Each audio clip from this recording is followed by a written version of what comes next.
I'm ready. Okay, I'll get the count in. I've given you 12 seconds. Cool.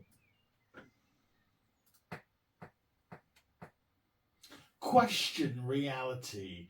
You can go there even though it doesn't exist. This is the Cult Faction Podcast, episode 95, Spotlight on the 13th Floor.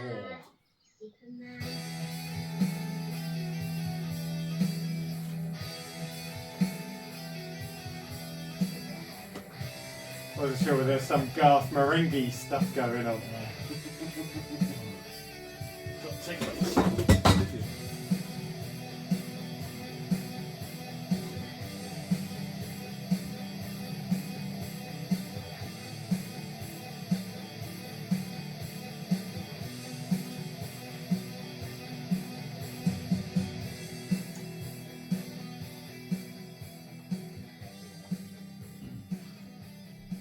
Hello and welcome to the Cult Faction Podcast, episode 95, where we turn our spotlight onto the 13th floor.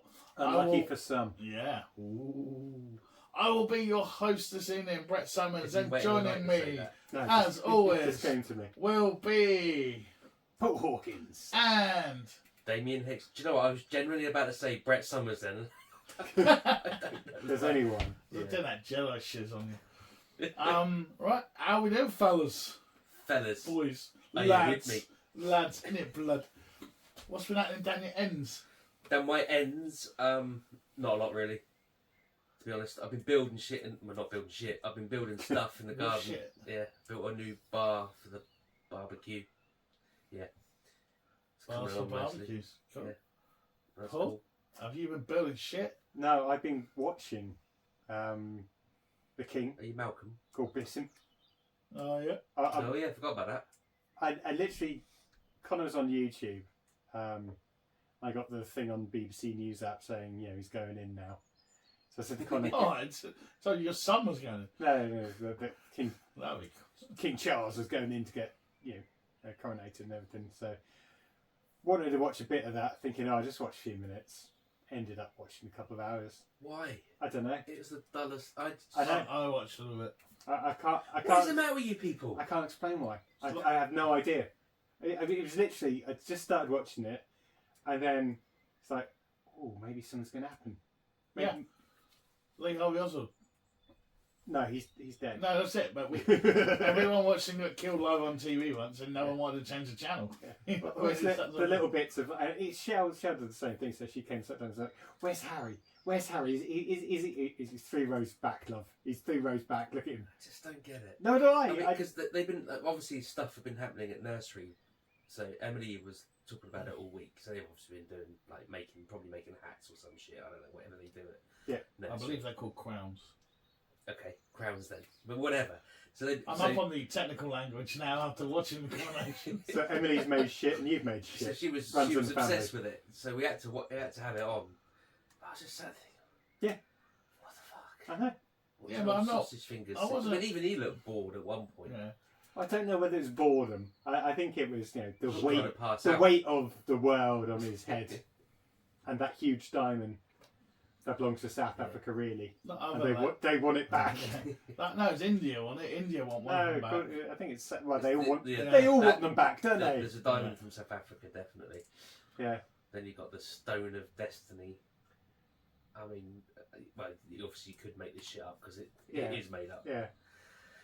But But that's yeah. when I decided I was going to go start building stuff in the garden, despite the pouring rain. I thought, fuck it, I can't take any more of this. Well, I only watched it because I thought it was like a new Game of Thrones or something, and it was going to be, but like, there's no It's going to sex. be the, what was it, the blood wedding or Yeah, it was something. Would have been cool if a big dragon Yeah. came out. But there's no sex, no short people. That's right, isn't it? Short I people. bet there was. I bet it was like a wedding, when Well, I mean, there'd be one like around the 2 neck's people not going actual. around. Yeah, he's still over the official height. he's tall enough to drive a Mini into a lamppost, nearly killing his mum whilst on drugs, and still be the heart of the nation. But hey, But it's alright. He's a Geordie. Hey. That's what they do. cheeky chappy, it's okay. Even I've got gone to- to rehab now. Johnny's I've can do dealt that. with my demons. Way man. Been to Liverpool, lock everything up, they're going to steal it. I miss cliche humour. Even got to the point where I came back from, I think I was making a cup of tea, and Chef said, "Oh, you need to rewind this bit." I said, "Sorry, what?" Just you need to rewind this bit. It's like, okay, rewound it by 30 seconds. No, stop there. Was Hip, it? hip, hooray! Was it Hip, the? hip, hooray! Was it the Grim Reaper? Hooray! It's like, wasn't that brilliant? It's like, yeah, Shao. I love the fact that she's she's been here like 20-something years. Yeah. And she's into it now. I swear I saw like a tear brimming in her eye. Did everyone see the Grim Reaper though? No, I thought only after the event. Yeah, all it was, I saw it at the time but didn't even think much of it then, because once it's slowed down in the house a little bit on the internet and ominous music playing, all it is like a doorway and someone like in a cloak walks past carrying like, I think they're carrying a cross, but because Are you down with the Reaper? And they're like, it could be the Queen or Princess Diana. No, Yeah. no, it wasn't. It was just someone So down the obviously I road. didn't change channel for another hour. I was hoping it was Beetle. But His hands aren't big enough to carry that. But there's all sorts of size jewels. But basically, it was live TV, so I would have watched it. It could have been a coronation. It could have been It's a Knockout. I would have still watched. Just for me, it's not what necessarily the scale of the event. It's how the people are dealing with it. It's not the event of the scale. I was also on Shit Watch as well. Shit Watch. Yeah. So in the Shit. S-H-I-T. yeah. So when they're walking back to the Buckingham horses. Palace, Oh right, got you. you have to yeah. you get all the guards and they have to walk in line. Yeah. So it's like, Oh, yeah, there look, was a he's lot of walking- that. Yeah, see that? I can watch that, and all the potholes filled in with sand. Yeah, it's brilliant. That was everywhere. It was yeah. Because you I got was to like, where would I put a landmine if I was a terrorist? because they're the military, so their shoes are going to be shiny as. So they must be thinking, oh, fucking. No, but I've all got to that clean bit's these. great. Yeah. I like Dorothy from ITV News, who's been put down on the corner of Old Kent Road as they go past for like 10 seconds, and that poor woman's got to stand there for 15 hours and talk to all the people around her and sound interested. Yeah, don't get me started on that shit. We've been here since No, but it's like, 7 o'clock yesterday no, it's morning. like, it's Dorothy of ITV News. Obviously, this is the biggest day of my career. I'm not doing the weather at 3 AM anymore. They've actually put me outside.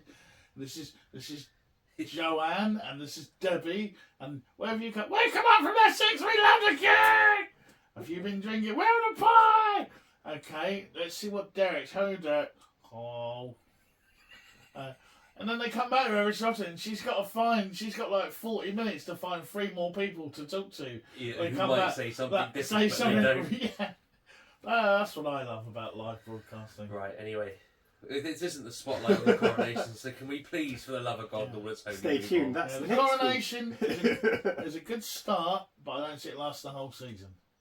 Definitely not. The pilot, intriguing, padded out I slightly. think, and the sequel's probably only got about 15 years, if that. Yeah, let's get a bit thin on top. But apart from the coronation, what else have you been watching, Damien? The only thing I've been watching is Yellowstone. I'm just making my way through it. There's 5 seasons to get through, and we're watching about 2, maybe 3 a night. Have you got so to the shop? gone past? Yeah, I don't get where you was. So this is I just thought that was brilliant. so the bit where she's in the shop and basically profiled, and then Beth comes over. And it was just so like, oh, we fucked up.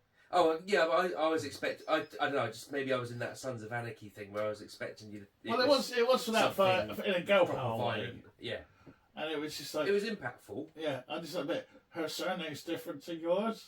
Yeah. And it was just like, yeah, I've known you. You Yeah. can fuck off. Shut the door. Yeah. And all that. No, it was just cool. Because that was when, especially after what had happened, I've forgotten her name now. Beth. And it was like, yeah, let have some stain love. Yeah. And that was cool. That was the first part I ever saw of that programme. And I was like, I need to watch this and find out what's going on. And then it was like, yeah, come on, get the bitch. But, cool. But, so how far through?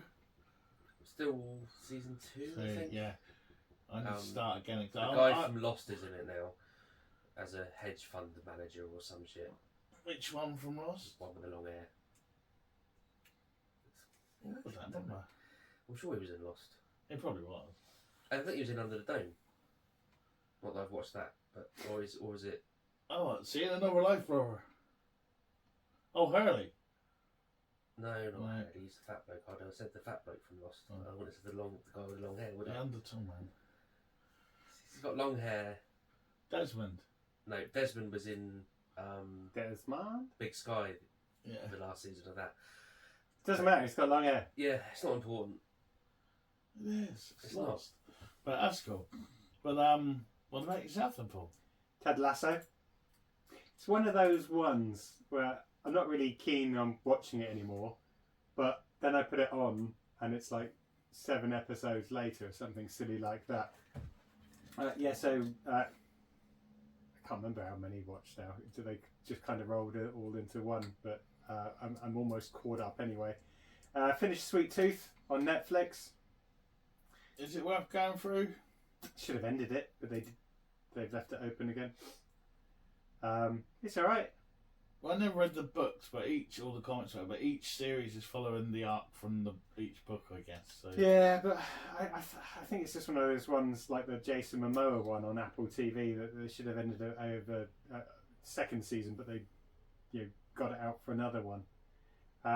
Yeah, it's okay. Also started watching Silo on Apple. Silo? So- Explain. So this is Rebecca Ferguson, who also is the exec producer. Tim Robbins is in it as well, which kind of piqued my interest. I had her and Tim Robbins on the little snippet you get on Apple TV. So, in a world...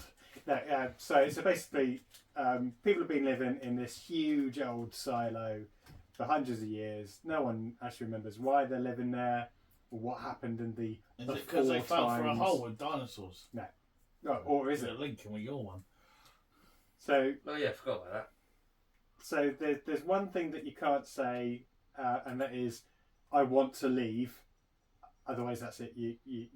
I'm ranking deck in this because I've seen this one. And anyway, so one of the women wants to have a baby. She's got one more attempt. She doesn't have a baby. Finds out the conspiracy's going on. Says I want to leave. So out she goes. And basically, she dies within 30 seconds of cleaning the screen Oh, that everyone can nice. watch. I know it's not, because you can kind of see it's going to happen. A husband also, who's the sheriff, decides that he wants to leave.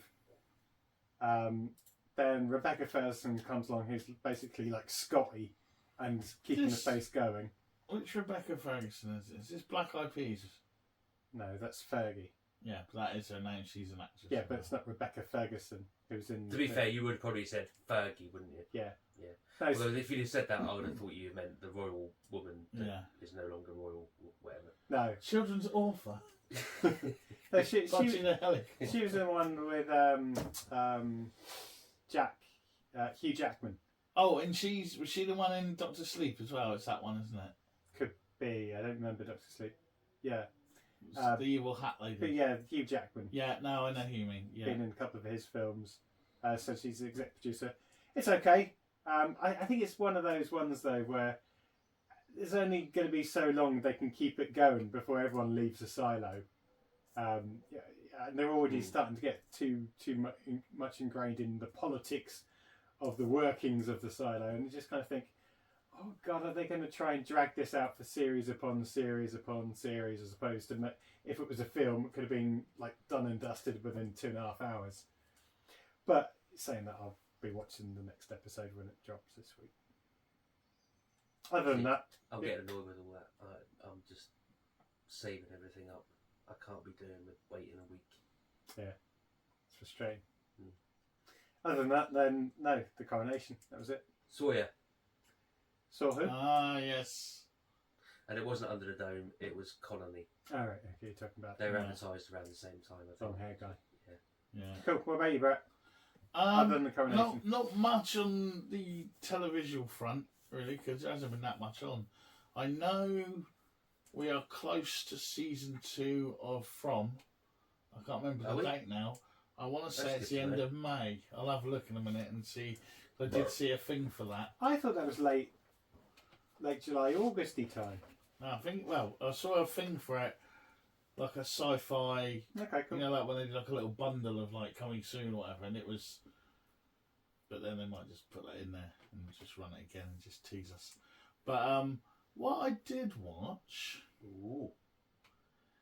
which it started off as like at school, they were like, because they'd done well, and they were like, "Can we watch something?" And they said, "Can we watch the Super Mario Brothers?" And I went, "Yeah, I'll put that on." They went, "Really?" And then they all got excited, and then they put the 1993 one on because they thought I had some hook up to the new one that's still at the cinema. And but do you know what? I don't think I watched it back in 1993. No, I didn't. And I don't think I had any desire to either in 1993. But it's not a bad film. Yeah, it is. It's not. Yeah, it is. But if you took away from the fact, if you took the Mario bit out of it and how they tried to link it to like the Mario and that Dennis Hopper's actually a devolved lizard or whatever it was, they tried to explain it to, because in the game... And Bob Hoskins is an Italian New York plumber. Well, he seems to have done a better job of it than Star-Lord. Yeah, but I didn't... That's called acting, Paul. He's allowed to act. Yeah, but he didn't. No. Bob Hoskins has been Bob Hoskins everything he's ever, we know. But, you know, he's no Captain Lou Albano. I'll say that from the original Super Show. But it's not a bad parallel. If you take it as a parallel of sci-fi kind of thing, it's actually quite well thought out. I think, if anything, someone had a really good script of like a parallel Earth thing and how one was dependent on the other, and you needed to, if this happened, it would screw both over and merge them. And Hollywood was like, yeah, this is an amazing idea. And 6 months later, like, yeah, we've still got your script, but guess what we've done with it? We're going to make it into a Mario Brothers movie. And they're like, well, why have you got to do that? It's got nothing to do with Mario Brothers. That's just a computer game. That's what you think, but we got these top guys that are going to come in and rewrite it and make and tool it up as a Mario Brothers. Do you want to carry on waiting at tables, or are you going to take a check? Yeah, do you want the check or not? It's your script, but that's not what I wrote. And it's going in 3, 2. Yeah. Oh, okay, it sounds great. Can we have Bob Hoskins? I had a whole continuity written out of this film, and there's going to be a series of them. It's Mario Brothers now. I think that's what happened. Just from looking at it. And Bob Hoskins, John Leguizamo, or whatever his name is, he's yeah, okay, how do you say it? I won't be able to beat that. Bob Hopper, Lance Henriksen gets about 5 seconds at the end. Oh man, what's his name? Who was the doctor in the Short Circuit, who's not Indian. Yeah, he's in it too. There's a few, that was a bit, wasn't it? Johnny he was never Indian, he was blacked out, that doctor. Yeah. Fisher Stevens. Oh, okay. No, I thought you meant there was another doctor that we weren't supposed to, I don't know. Doctor Who? Yeah. But yeah, I'm losing the will to live. We're talking about Mario Brothers. That's what I'm saying. Don't get me wrong. We sat for it, and the kids didn't mind it. But for what the shit it got, I don't think it necessarily deserved. And watching it through grown-up eyes now, you can see that some poor scriptwriter had a cracking idea that just got tore down in front of him, and he sold his soul for that. And now he's probably sat in a cracked basement with that film poster on his wall somewhere, thinking, what could have been. Okay, so that was the lows. What were the highs? It was a mid. Yeah. I'm only halfway through at the moment because I fell asleep because I've been watching the Coronation all day. But Rob Zombie's The Munsters. It's not bad so far. It's just I was never into. I haven't got Munsters You anyway. hate The Munsters and the Addams Family and everything. You hate all those programs. I didn't mind the Addams Family so much, but yeah, Munsters can. But it's very much. It's almost filmed like live. You know, like when you watch one of those, do you remember like the Deadly Ernest horror show or like in America they have all those different, like bloke who dresses up as like a vampire and he introduces a horror movie and they have singing it. It's almost filmed like that in a way, but like, but Hurley from Lost turns up and different people and George Garcia. Yeah. Jorge Garcia. So far so good. Very so good, but you fell asleep. Yeah. Very technical. Yeah, a bit of a long day. I had to watch people drive up and down the same street for 12 hours. just in case that happened. Okay, so we've got the low, the medium. Is there a high? No, not yet. Although the high comes in the fact that we have tickets to see a writer, a Dreamweaver. So you haven't gone to the cinema or anything like that this week? No, that's for next week. Oh, okay. Because I knew you were talking about that. Yeah, no, tickets are booked for Guardians of the Galaxy 3, so next week we'll be able to talk about that. Cool. And I've got tickets for, I forgot his name. Garth Marenghi. Garth Marenghi, yes, for November at the Mars Theatre in Southampton. So, yeah. Cool. So that'll be fun. What's he? What is it? He's not. What's he? It's his like one of those. It's his next one-man show book type thing. It's his book reading. It's his book reading. That's okay. Goes on for 28 hours. Yeah. it's his book. Audible hopes you enjoyed your last 28 hours. Are at the you Mars sitting Theatre. comfortably? Well, the other one's really good. The Terror Tone's really good. It's his next book after that now. And Seriously, it's him. It's not him reading the book. no, it's a book reading in Right. speech mark. So some of it will be him like reading bits of chapters. I imagine there'll be him answering questions. Yeah, that's what from it's the one of those audience, sort of one but man all show in, type. like in character. Yeah. Got you. Yeah. But it was quite funny because I was reading an interview with, I forgot his real name, Matthew. Modine. God, I can't remember. But the guy, and he was saying like it's so hard because we're going to do so much writing, and he is a good writer, but to go in to do that and then you've got to make it bad, but bad enough that it's still good, that it's funny. Yeah, I got you. He said it's just sort of done his head in a little bit, but he said, but this is what he sees as return to comedy as, because he turned his back on comedy for ages. Like, like the Fringe and all that. It was just like, basically it's all gone up his arse. To be fair, most people that have got an ounce of credibility have turned their back on the Fringe. And all that sort of thing now. But he's just saying, like, so this is how he sees it going now and doing things like this. And he gets to write as well, but he gets to write terribly. And I know, yeah, it's quite. And you're getting to hear him say that all again in November. Probably. Well, no, wait, so he's in character then. Oh, okay. Cool. Done. So that'll be good. So hopefully. Good. Thank you. I didn't mean to do that. Oh, Straight to my and face. it's completely unassociated with the podcast, but I got to train with Anderson Silva, the UFC former world middleweight No, champion. we've done that. We've I moved just on to remembered. what you're watching. If you can't remember what you've been up to, you missed it. That's because he like hit me up at Nathan, but that was cool as well. I'm sure it was. And yeah, so spin it back round to you guys. Any other things No. we've been watching? Anything No. going down? Okay then, let's turn to the spotlight. Do, do, do. It's my way to. I got to find this theme tune.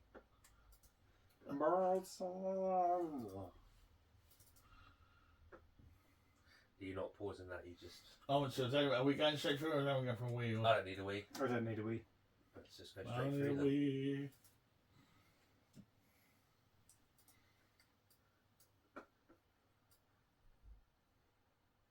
I'm assuming you're going to cut this at somewhere in that. You what? You're going to cut the bit out where you asked me if we were going to need to go for a wee or anything. Probably. It's raw and uncut. Yeah. but- People like this raw and uncut content. That's This it, is isn't what it? you don't see. Don't know what you're expecting. There's like Yeah. tables full of cocaine and whores and hookers and stuff, but no, it's mainly us. That's the New Year's show. Yeah. It's mainly us. Just let's get to burst a few bubbles of shit. They realise it's as packed as Dave Clifton's nightclub. It's just you, Dave. You're on your own.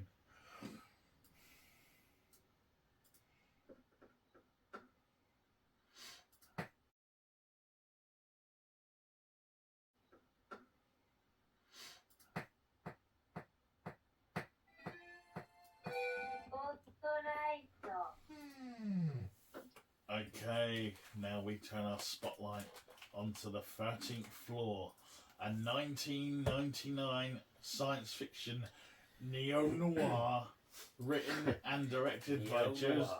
Josef Rusnak and produced by Roland Emmeric through the Centropolis Entertainment Company, which at that point this is why I put these in because I think it's important. They've done Making Contact, Ghost Chase, Moon 44, Universal Soldier, Stargate, Independence Day, and Godzilla. Then they did this, and then followed that up with like The Patriot, Eight-Legged Freaks, The Day After Tomorrow, Independence Day, Resurgence, and Moonfall. So this isn't a by the rounds film company that just chucks out rubbish. It's big budget. Oh yeah, a lot of that shit. Okay, yeah, I was going to say where. But Independence Day wasn't a throwaway movie, was it? You know, Stargate too. Stargate, Eight-Legged Freaks was a big thing. The Patriot, Universal Soldier that had a big budget. You know, that's what I mean. So they're just trying to put it into like the company it's in. Okay, you know, because sometimes we do these and it's made by so and so films. You look it up and they've just done 18 sequels. You know, this is a Hollywood superpower film company. You know, it's not. Fair enough.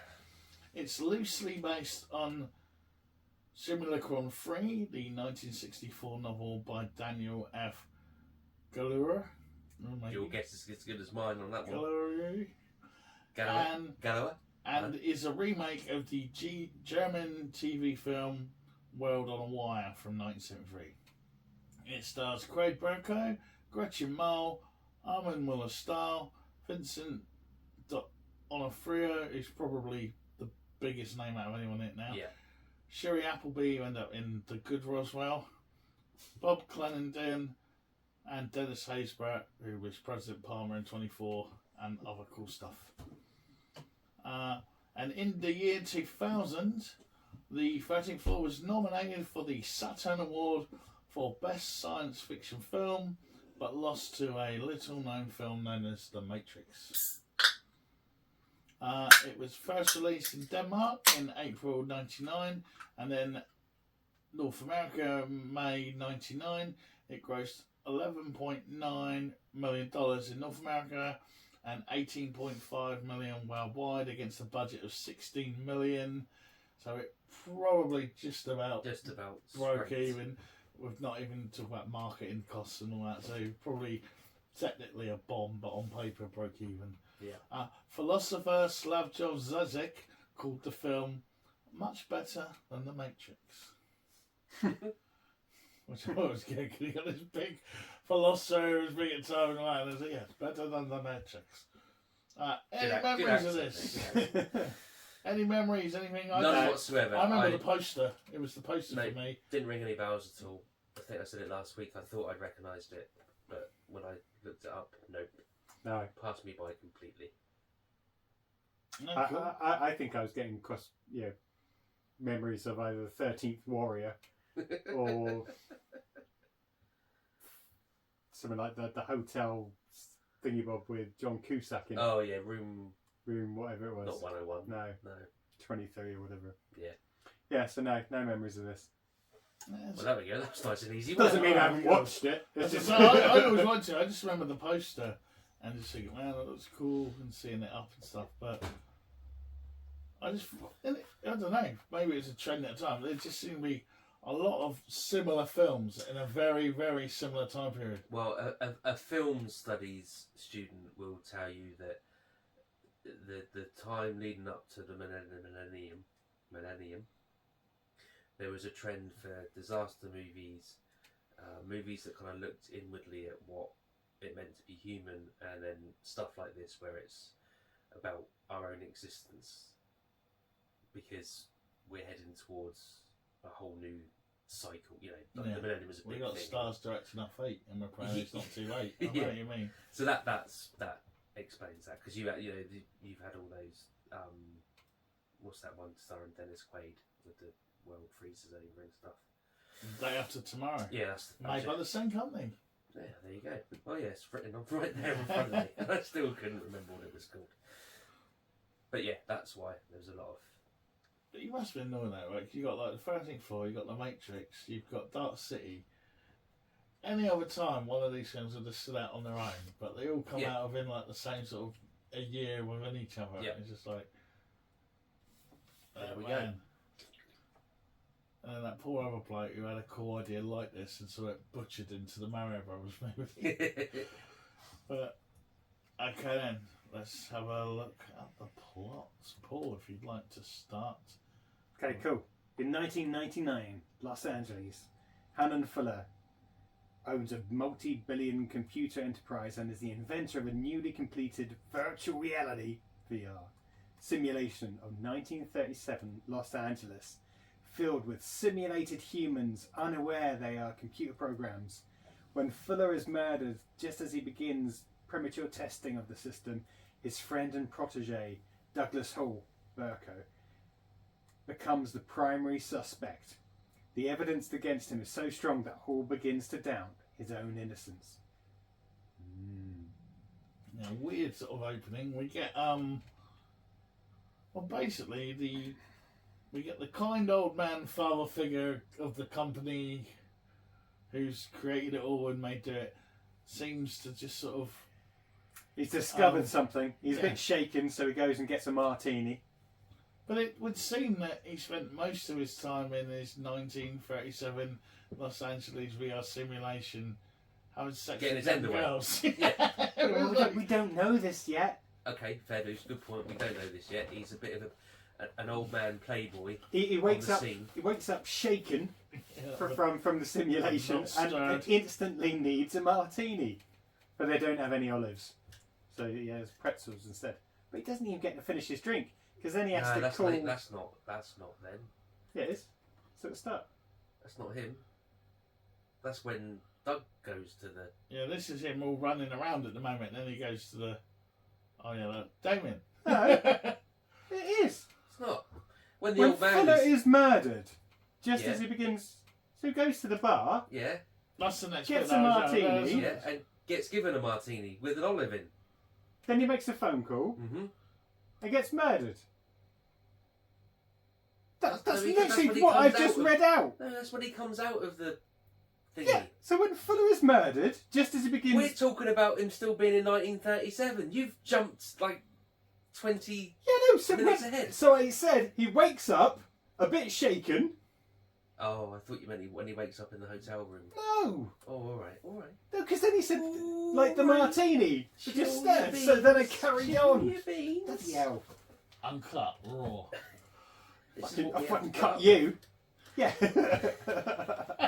You saw it. that's what I'm saying. So he's at the up. bar. But you've jumped. You know, we were having a conversation about the opening part of the film. You've jumped to beyond that. Because I thought well, that's where we were going. No, we weren't. But anyway, I like the 1937 kind of setup. I like the fact that the colours are a bit weird. Yeah, that was making me feel a bit ropey to begin with, to be perfectly honest. I think it's supposed to. I think Yeah, it's that I know, because he sexy, mentions he yeah, mentions it later on in the film. But to begin with, I was thinking the backdrop and the colorization is making me feel a bit ropey.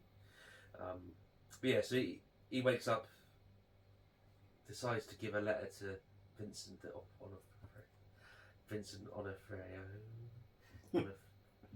whatever his name is.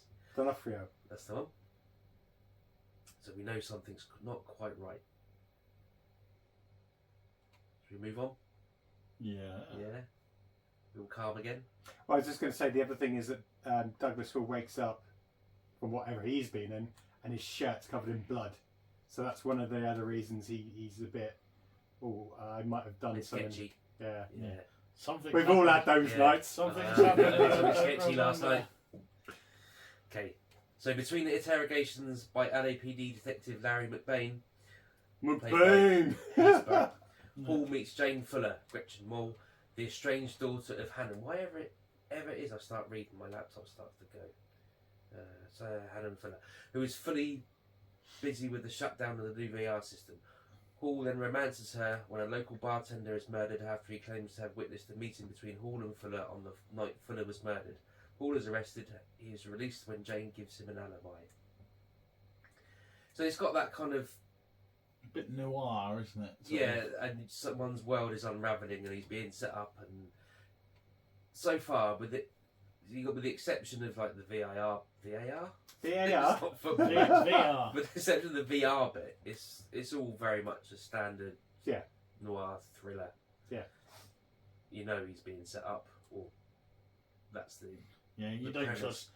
You don't trust Jane at all, do you? I didn't anyway. No, No, not at all. because his best friend hadn't told him about it. Yeah, He doesn't have a daughter, and then his daughter turns up. I like the detective. He's very laid back. He's like, I'm cool with this. He's going to get his man. Yeah. I'll put him in and effort, but I'm still going to get it. That's how cool I am. He already knows what's happened. And I like the sort of seedy bartender type guy they got. You know, like in the first bit when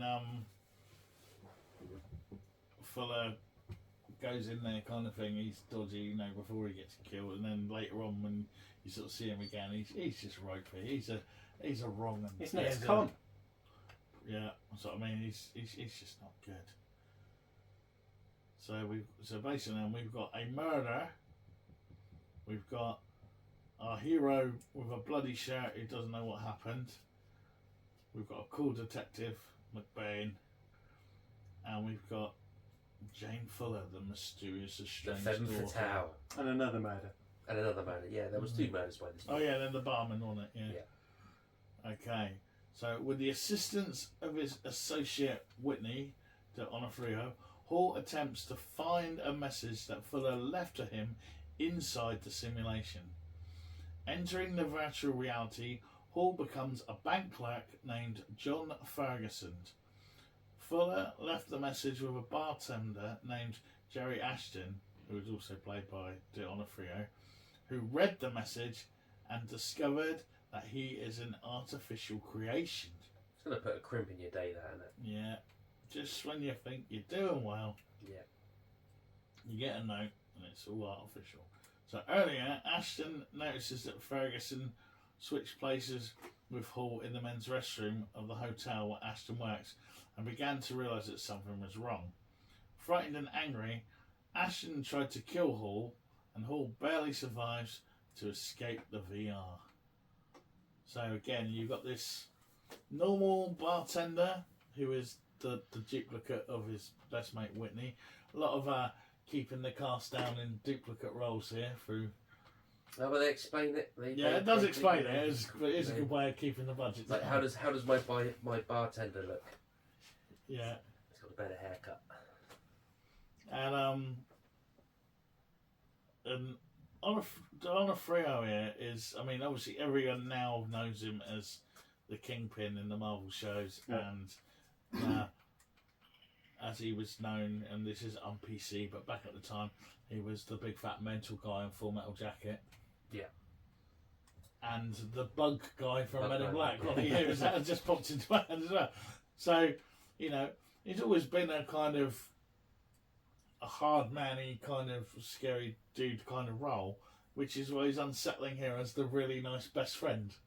Yeah. Because But you're you've waiting already, for the hill you've already got an inkling that something else is going to happen. Yeah.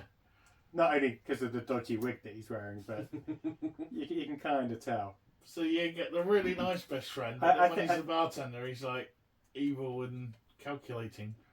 I think the other thing we find out, which is quite pertinent at this bit, is that there's a time limit to how long you should be spending in the Yeah, simulation. no more than 2 2 hours, hours. isn't it? And even that was pushing it, man. Pushing Yeah. the boundaries, man. You're pushing it.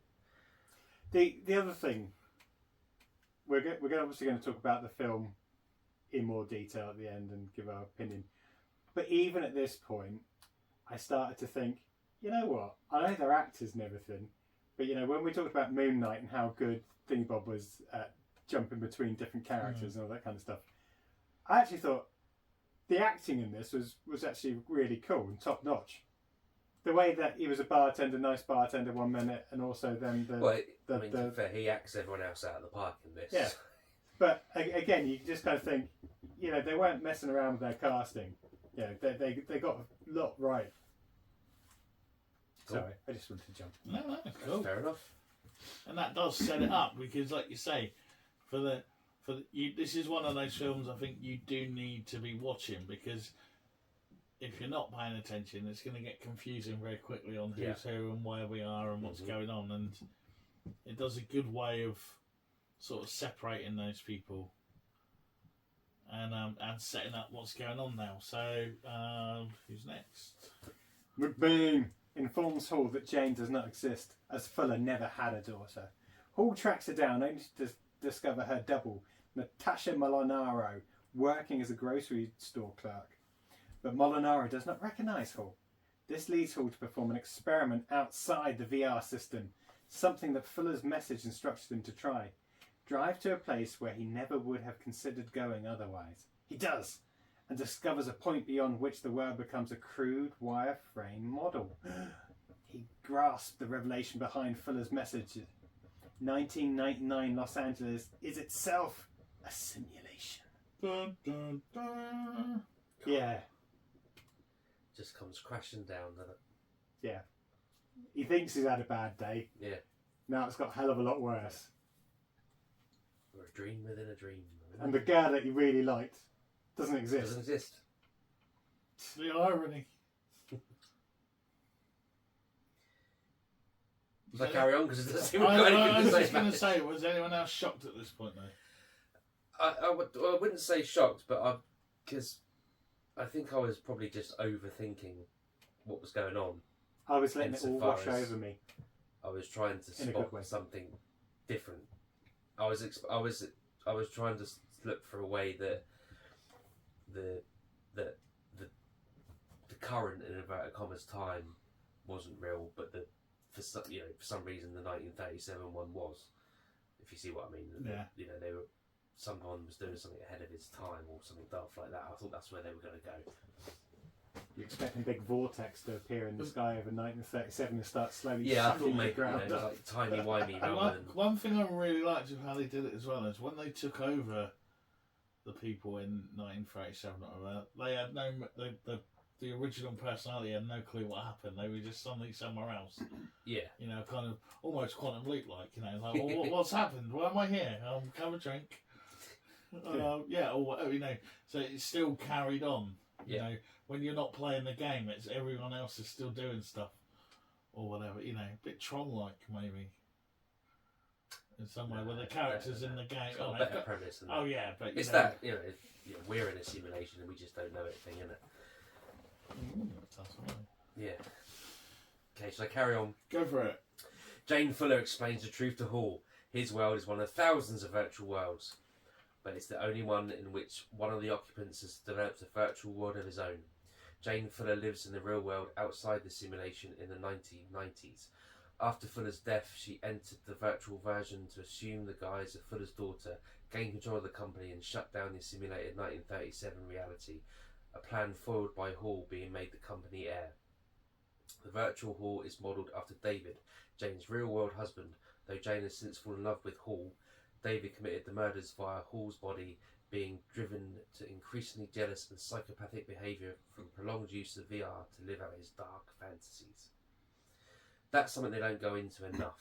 Just going to say that. This is your GTA, this is all your stuff that's come since. Yeah.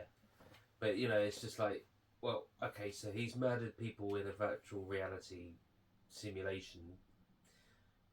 It's not great, but So what? they're just pixels. They're just bits. It's not real. And she's just suddenly If he'd have fallen in murdered love people with in him real as well. life, in her real life, then, you could get the... Although then they couldn't have a happy ever ending, could they? Because he'd be arrested because they wouldn't know that he was not real. Yeah. Although, if you are controlling us from your real world and we are in VR simulation, it would be bad to kill one of us. This is true, yeah. Bear that in mind. Please don't. Yes. Instead, spread the joy of our podcast. But I like this. So this is like VR is the red light district for humanity now, or computer. Wow. So people are going there.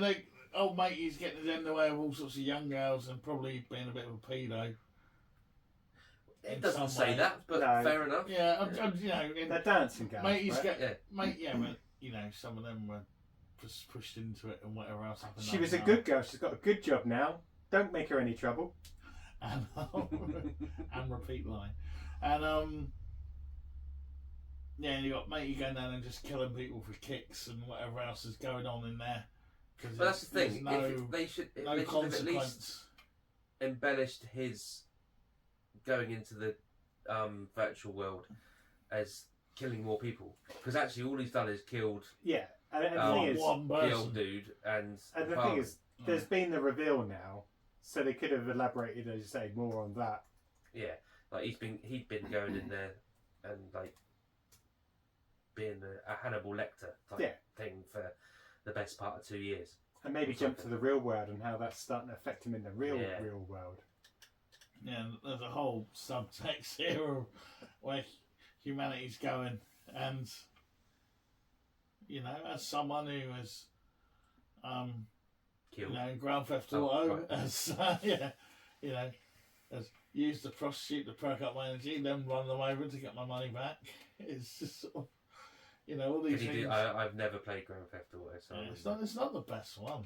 I don't think in those sorts of games. I think it's more shocking because you can do things like that rather than the gameplay and stuff. But this is maybe a prediction of our future and the roads we're going down now as humanity. I don't know. No, probably. Could be. But anyway, Whitney enters the 1937 simulation, assuming the body of bartender Jerry Ashton, who has kidnapped Ferguson, Hall's 1937 identity, following on from what happened at the end of when they were last there. And he's bound him in the trunk of the car.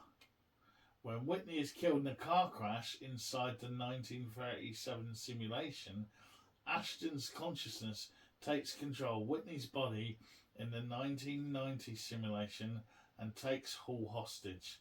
So basically, Whitney goes back, gets killed by a car, and Ashton's consciousness takes over. Hall tells Ashton that he's not in the real world and that they are both products of a VR simulation. Hall takes Ashton to the place where he was born, a computer lab, and David assumes control of Hall again to kill Ashton and then attempts to rape and murder Jane. But Jane is rescued by Detective McBain, who shoots and kills David whilst waiting a little bit long to do that, but make sure it happens at a cool moment. Yeah. Just like, McBain at this point has realised the nature of his own reality and jokingly asks Jane, so is somebody going to unplug me now? She answers no, so McBain follows the request, look, do me a favour, when you get back to where it is you come from, just leave us the hell alone down here, okay? So like that, somehow McBain's worked it all out himself anyway. Yeah, he doesn't really get any. Yeah, we don't see him given any kind of indication. He just figures it out. That's the way he rolls. Yeah. He's just a complicated man and no one understands him but his woman. McBain. So the whole lot of stuff there kind of thrown together, but it is very much, I like it, it's almost a Shakespeare end, where it's like, right, we need the ending now, right, so that happens to him, he's dead, that happens to them, they're dead, and they just literally play everything out on the stage as such. McBain kind of gets left alone because he's worked it out on his own. But what I liked as well, actually, was the Jerry Ashton, once he took over Whitney's body. He just seemed really taken in by everything and liked it all. And something. Well, I mean, to be fair, if you'd been living in 1937 and jumped to 1990, you'd be like, hello, look at this. Skyscrapers. Well, we can do this, and then like all the TVs and that. And I get pretzels with my martini here. Yeah. No olives. Hate olives. Exactly. But it gave him a little more of a shred of humanity rather than evil psycho bartender who was just ready to kill. But then obviously it doesn't end well for him. Which is a shame. I wanted him to survive. He didn't really do anything bad. He just got his universe shook. Yeah, exactly. And he didn't know what everyone else was up to. Okay, so David's death of this Hall in 1990 simulation allows Hall's artificial consciousness to take control of David's body in the real world. He wakes in 2024, connected to a VR system. Hate it when that happens. He disconnects the system and finds Jane and her father, the real Hannon Fuller. Jane wants to tell Hall more about the simulation. She should probably drop it on some more appropriate clothing as well. But as she begins, the film ends. The screen image collapses into a thin line of light before going dark like a computer monitor being turned off. There we go. Yeah. The good old sort of metaphorical cliffhanger type. I wouldn't go as far as to say cliffhanger. No, Just a cliffhanger. kind of question. Yeah. Is that a This one- simulation? Rhetorical question. Yeah, on a higher levels. Just before we give our comments, a couple of notes. Douglas Hall's house is the same house that Detective Deckard has in Blade Runner, as well as the apartment of the drug lord in Predator 2. If you're in Los Angeles and you go to the Frank Lloyd Wright building and Ennis House, you too can visit it.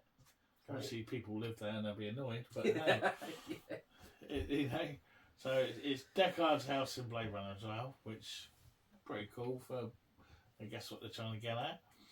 On the DVD commentary, writer-director Josef Rusnak says the final shot of the movie emulates an old-fashioned television set being turned off, i.e. where the picture collapses into a circle and centre screen and then fades away.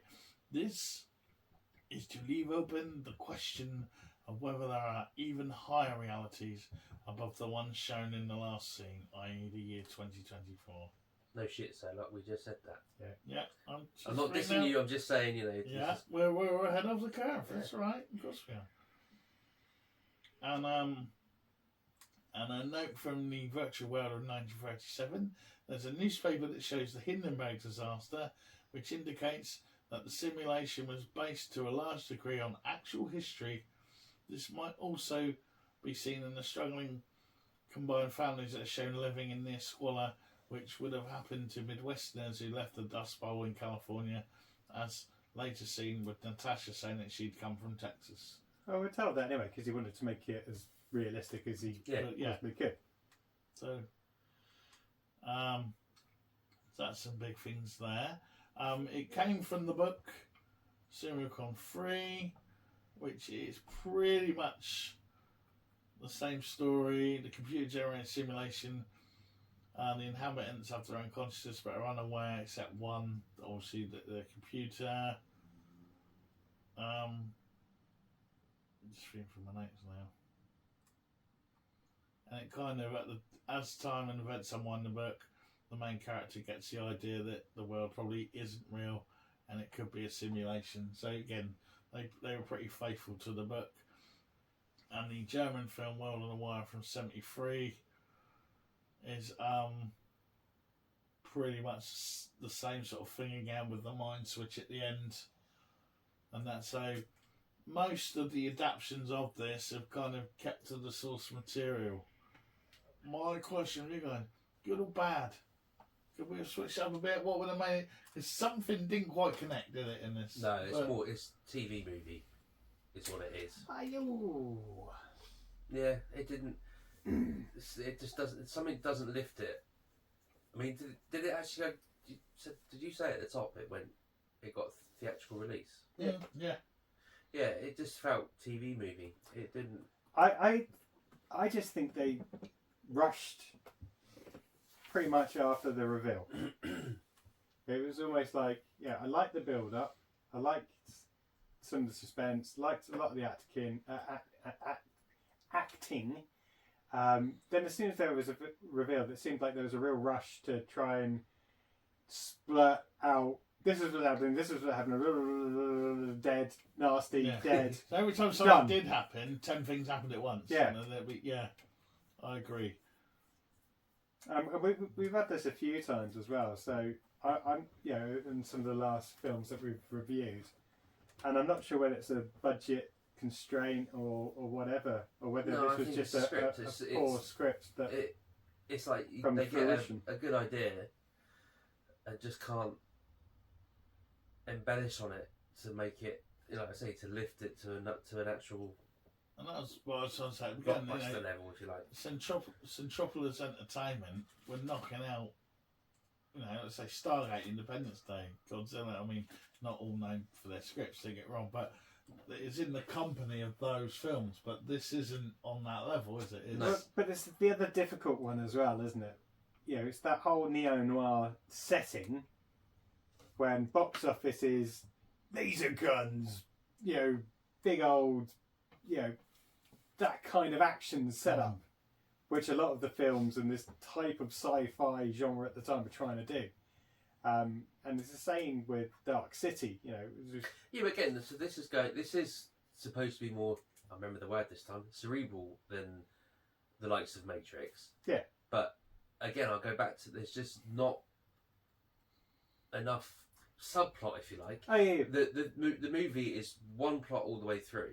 And it's spoon-fed, isn't it? There's no undercurrent of anything else. Like I said, if they'd embellished on the dude in the real world, or maybe just other people going in there and doing horrible things or whatever. Well, yeah, but then they couldn't do it because it's all in beta testing, so no one knows about it yet. But I think a better thing would have been to have Vincent's character being a bit more manipulative about what's, not necessarily controlling everything, but a deeper layer to him. Yeah, I completely agree. I just kind of think if it was redone in this timeline now, then they'd have expanded it out a bit to make it a blockbuster. It would have been in the real world with consciousness, and they'd be fighting with guns and action sequences. Yeah, but then that changes the film. No, I know, but that's what I'm saying.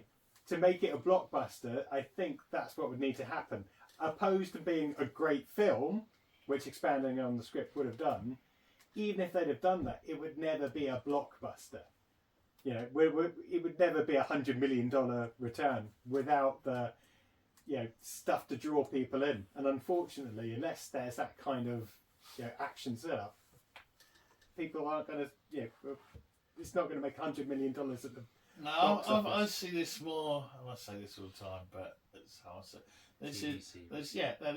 This is a 10-episode Netflix special. It's a one and done, like Haunting the Hill House was on that. Tell the story, end it, leave it, never come back to it. Let it stand up on its own legacy, then type thing. And I think a series probably would have allowed it to expand out a lot more. There was a stage production as well of this. Was there? Even quite recent. I've forgotten the year now. I didn't write it down. But so that it's gone back to. It's one they're doing about every 10 years. This pops up again, and someone has a crack at the book again, or tries to do it, and it's all. I don't necessarily think the casting's that great either. The lead guy it's kind of just got one expression for the entire. He doesn't really. They give him a mustache. But no. And he has a beard and some of the other bits. No, I just don't buy his character at all. He wasn't as good as D'Onofrio. No. And you could see a real glint of Full Metal Jacket days and all that kind of stuff where he can. There's that evil glint as an actor that he's able to pull out physical really with good. when he's chasing him around with the gun. His entire it's two different characters, isn't it? Yeah, definitely. Unhinged, even just when he's not talking. You can see it with the way he's holding the gun, whether he's walking around. But the other dude is just he does do a bit of decent acting when he's in the 1937 set, but there's no layers to him in the modern day world. He's just this. And I don't know if you know that Craig Bierko was the lister in the original. That's American right. He was. Yeah. I mean, it's a bit of the same with the was it Sherry Appleby, where she's a femme fatale. Then it's all kind of one thing. Sherry Appleby, isn't she? The dancer girl from Roswell. Oh right. The one that he goes and talks to the dark haired one. She's practicing her dancing. She's only in there for. Oh, I'm getting confused then. I must mean Gretchen Mol. Yeah. Yeah. So where she's that femme fatale, it's kind of one level anyway. She's supposed to be dark and mysterious and not give much away, which doesn't really lend itself that well. No. Even when she's the cashier, it's like, oh, okay, yeah, she's chewing bubblegum now. Yeah, exactly. I've got a bit of a different accent. Yeah, got a southern accent. That's about it. Okay, should we do ratings then? Unless we've got anything else to say. Sorry, I've taken over hosting. That's all right. Well, I'd say reading, so the main. Well, I was reading what I was going to say next. The whole thing about it is, what they call the simulation hypothesis. This is something that a lot of films do, and it examines the moral dilemmas raised and how do we behave if we believe nothing truly matters in our reality. That's apparently the dark question. It shines upon humanity and the audience. It doesn't really, does it? Well, I think it's saying like, if we can go in there. I get it, but it doesn't, because it doesn't examine that at all, because you've just got some random bloke that we don't know has gone in and killed 2 people. I get what you're saying. Yeah, no, that's what I'm saying. So, do you think then that's where it falls down straight away? Yeah. Because admittedly, maybe not in 1999, the whole theory of simulation, we're living in a simulation, probably wasn't as widespread as it is now, because it's quite a popular, it's not a conspiracy theory, but you know what I mean. Yeah. It's quite a popular belief, or talking point. It maybe wasn't back in 1999, but this film shines a light on that premise, but it doesn't shine a light on what humanity or what an individual would do with that information, because all we really get is, like I say, a random coming in and taking over the body and killing 2 people that are planned to be killed anyway because they need to stop the simulation. And we get Vincent's character who does it, but to some extent you're kind of rooting for Vincent's character because he's just found out that his whole world is crumbling around I think that's him, the problem as well. As soon as someone finds out, you don't get a chance to explore because they're either killed or moves on to the next scene. So if there was some time in 1937 that just explored Vincent's character without the others around him, That's what I think. Almost TV series, almost maybe a bit like Westworld, but better, where you're almost the first 3 or 4 episodes are in 1937. Yeah. And then suddenly it's like, what? Mm-hmm. And then going through from there. Are you listening? Atlantic and HBO and everywhere else. We're here. But yeah, and I think you're right. I think that's where it falls down straight away, because its premise is to try and show this hold up this mirror to society. Okay, if how we behave doesn't matter, how would we act? Yeah. And you don't get that. So that's where the disconnect, and maybe that's why it doesn't make $1 billion at the box office, because it's not enough to shock us. No. In its initial concept that it's trying to put across, that the idea is being built on, and like you say, we just get a noir, really. Noir. I got a brand new simulation hypothesis, and I'll give you a key. Right, so Paul, out of 10. I'm going to give it 6.5. I actually quite enjoyed a lot of the premise, a lot of the acting, but as I said, it just felt really rushed, particularly after the reveal. And other than that, I actually quite liked it. Cool. Particularly coming in from the cold, not having heard about it before. Cool. Damn it. I'm going for 5. I got a bit bored, to be perfectly honest. And but exactly as you said, Paul, the ending was, or the last half an hour or so was just rushed. We've gone the reveal now, let's get it all over with. A bit like we said last week with Dark City. That again, same thing. Maybe it was a trend of the 90s to just have an hour and 20 minutes of build up and then just boom, get it all over and done with. So, 5. Bored. Okay, I think I'll go 5.5. I think I'm between you. Because again, there are bits that I really liked, but my problem is I always see the potential of what it could be if someone did it properly. And that's no way to judge a film. I know. But again, I like the concept. Was it delivered properly? No. Vincent D'Onofrio was amazing in this. And Dennis Haysbert is always amazing, whatever he's in. Because I'm sure he just plays Dennis Haysbert. Because that detective was the same as President Palmer. Yeah, you're right. And all that. And he's just one of those cool dudes. And if you met him in a bar, he'd buy you a drink and be like that. Because he'd buy us drinks. He'd know we were as cool as he is. But, I'll go What did you say? 6? You just said 5.5. Yeah, 5.5. I'm debating. Paul's getting RC. No, I'm just saying. He's No, already I'm said just saying- 5. no, I'm just I went saying- 6.5. I went 6.5. He hasn't really you went calmed down 5. from his rant at the beginning. So if you're going to go in between, it'd be 5.75. Well, there you go then. Right. No, we're not doing that. Even though I haven't put the database 5.5. back together. Because if it's on, I'd probably watch it again in the background or something. It's not a turn off, but it is a bit like I wanted more cerebral. I wanted more twists and turns. I wanted more depth to it, and it was kind of it didn't have it. No. I'm never going to watch it again. I am, because I bought it. Well, it's only about £2 more to keep it forever. Yeah, but just not a basis. I can write it into a scheme of work at school somehow. Right, fair enough. But that's my whole way of saying, man, are we responsible for our behaviours? So that wraps up this week then. That's episode 95 of the Cult Faction podcast. As you know, we look ahead to what's happening next week, and it is Damien's choice. So, Damien, what are you dropping on us? So I am. As the kids say. I'm going lighter in tone, maybe. I'm going Jim Carrey, Jack Black, Mm-hmm.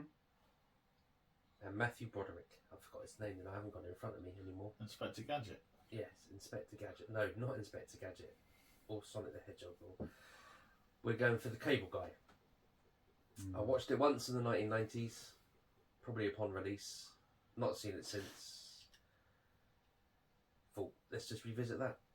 So that's what we're doing. Good luck. Okay, and where the Cable Guy for all those playing along at home? Amazon Prime, usual suspects, £3.49 to rent. Probably £2 more to buy, and then you can watch it again if you wanted to.